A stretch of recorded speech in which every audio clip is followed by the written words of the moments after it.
রমজানে আবাদতে যেই মজা পাওয়া যায় সারা বছর অন্য কোনো মাসে এই মজা আপনি পান? আমার চাঁপাইনবাবগঞ্জের ভাইরা আওয়াজ করে বলেন না, রমজানে আবাদতে যেই মজা অন্য মাসে এটা পান?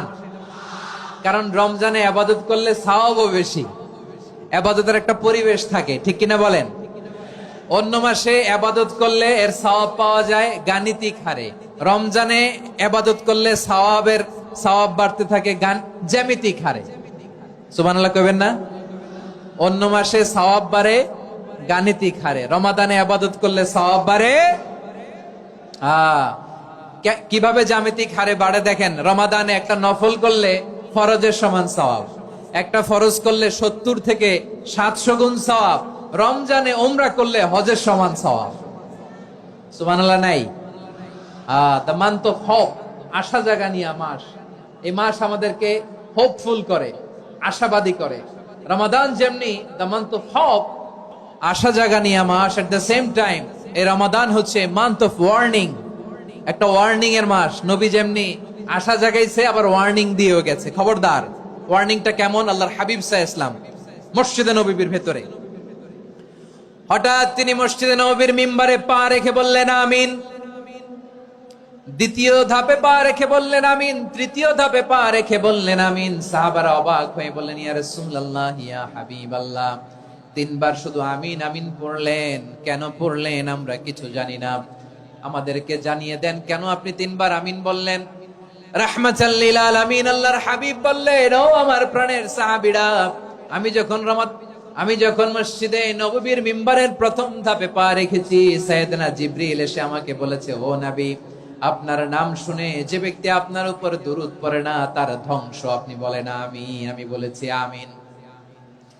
দ্বিতীয় ধাপে পা রাখার পর সাইয়েদনা জিবরিল বললেন, ইয়া রাসূলুল্লাহ, মাতা পিতাকে বার্ধক্য অবস্থায় পেয়ে তাদের সেবা করে, তাদের সাথে সদাচরণ করে যে সন্তান জান্নাত কামাতে পারলো না তার জন্য ধ্বংস। আপনি বলেন আমিন। আমি বলেছি আমিন। আবার মিম্বারের তৃতীয় ধাপে ঠিক যখনই আমি পা রাখলাম, সাইয়েদনা জিবরাইল বললেন, নবী, রমজান মাস পাওয়ার পরে এই মাসে ইবাদত করে যে ব্যক্তি নিজের গুনাহ মাফ করাতে পারলো না তার জন্য ধ্বংস। আপনি আওয়াজ করে পড়েন আমিন।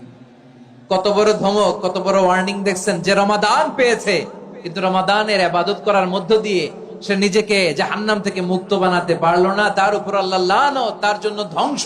সাইয়েদনা জিবরাইল বলেছেন আমিন, স্বয়ং বিশ্বনবীও বলেছেন আমিন। আওয়াজ করে পড়েন নাউযুবিল্লাহ। তাহলে রমজান আসবে আর আমরা নিজেদেরকে জাহান্নামীদের লিস্ট থেকে নাম কাটিয়ে জান্নাতীদের লিস্টে উঠাতে পারবো না। এর চেয়ে বড় হতভাগা কি আর কেউ থাকতে পারে? আওয়াজ করে বলেন। তাহলে রমাদানের এই রহমত, বরকত, মাগফিরাত, ফজিলত আমাদের কামাই করার দরকার আছে না নাই? আর মাত্র 7 দিন বাকি। আর মাত্র কয় দিন? এগুলো নিয়ে আমাদের কোনো আগ্রহ নাই। তোমাকেই খুঁজছে বাংলাদেশ, ক্লোজ আপ 1, আর মাত্র 7 দিন বাকি। টেলিভিশনে বিজ্ঞাপন আছে না নাই? রাফেল ড্র হবে লটারির, আর মাত্র 5 দিন, আছে না নাই? কিন্তু এমন এক বরকতময় মাস আসতেছে, আর মাত্র 7 দিন বাকি। আমাদের কোনো সেন্সই নাই, আমাদের মধ্যে কোনো অনুভূতি কাজ করে না। হায় রে দুর্ভাগা মুসলমান। আমার প্রিয় ভাইয়েরা, আপনি পৃথিবীতে যত ইবাদত করেন সব ইবাদতের সওয়াব নির্ধারিত। এটা পাবেন বা ওইটা পাবেন, এই সওয়াব জান্নাতে, এই বাড়ি ওই বাড়ি। শুধু সিয়ামের সওয়াবটা অনির্ধারিত। কুল্লু আমাল ইবনে আদম ইউদাআফ আল হাসানাতু আশরু আমসালিহা ইলা 700 দি'ফিন ইল্লা সাওম। সব নেক আমলের সওয়াব বাড়তে বাড়তে 700 গুণ, কিন্তু রোজা ছাড়া। রোজার সওয়াব কি হবে?